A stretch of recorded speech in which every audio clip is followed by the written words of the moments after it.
And I'd love to highlight your ice skating bit here because it's super cool. I understand you keep up with your hockey skills and, put Wayne Gretzky to shame, on a more hyper local level, here in the Norfolk, Virginia Beach area by participating in the Eliza Hope Foundation, where the goal is to skate 100 laps.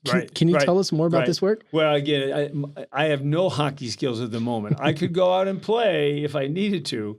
I played in an alumni hockey game about 6 years ago, but I can skate. It's kind of like riding a bike. Once you know how to do it, you can do it. So Eliza Hope Foundation is named after one of my patient's daughters, who was unfortunately lost her life at a very young age.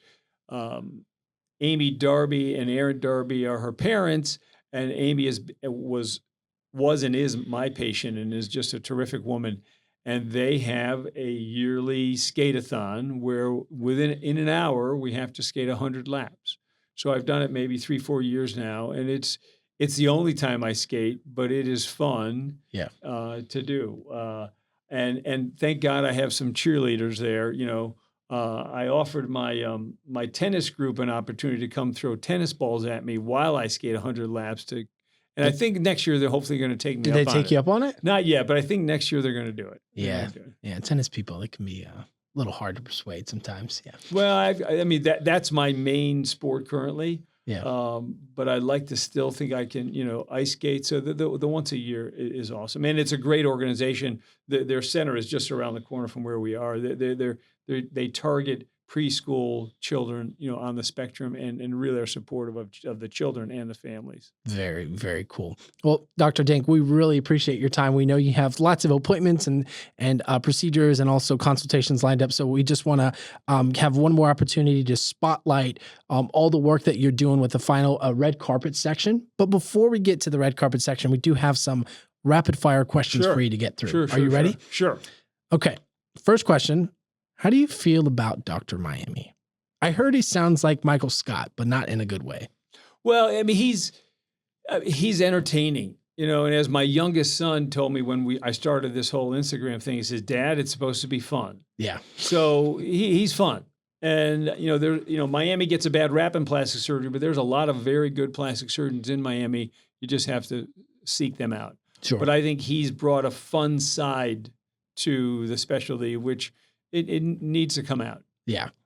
From your Buffalo days, I'm curious, do you still remember the Buffalo State flag colors? Buffalo State flag? Well, the Buffalo bleeds red and blue because of the Buffalo Bills. Okay. I'll take that answer. Yes.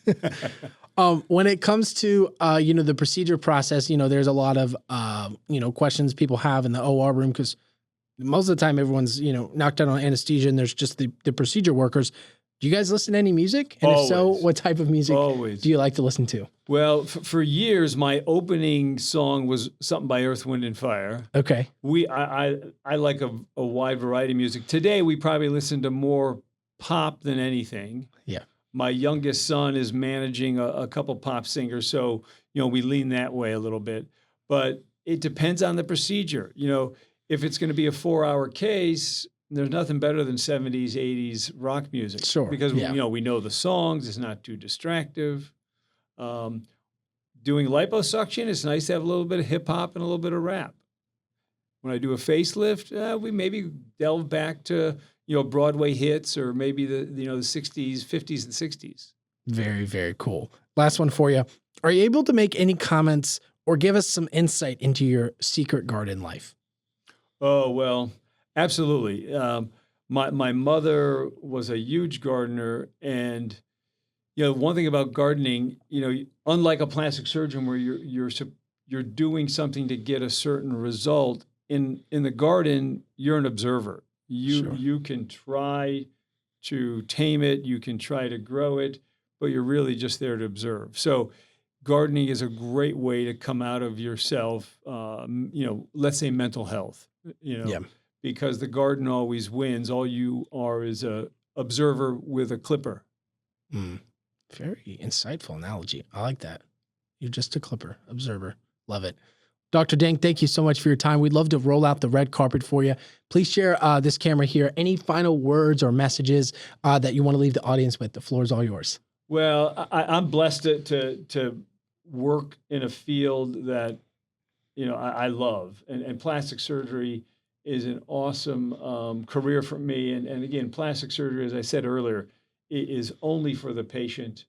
And if you can do something to help your self-esteem, it's going to help your life and at least 10 or 15 people around you lives if you're happy and your back is straight and you're proud.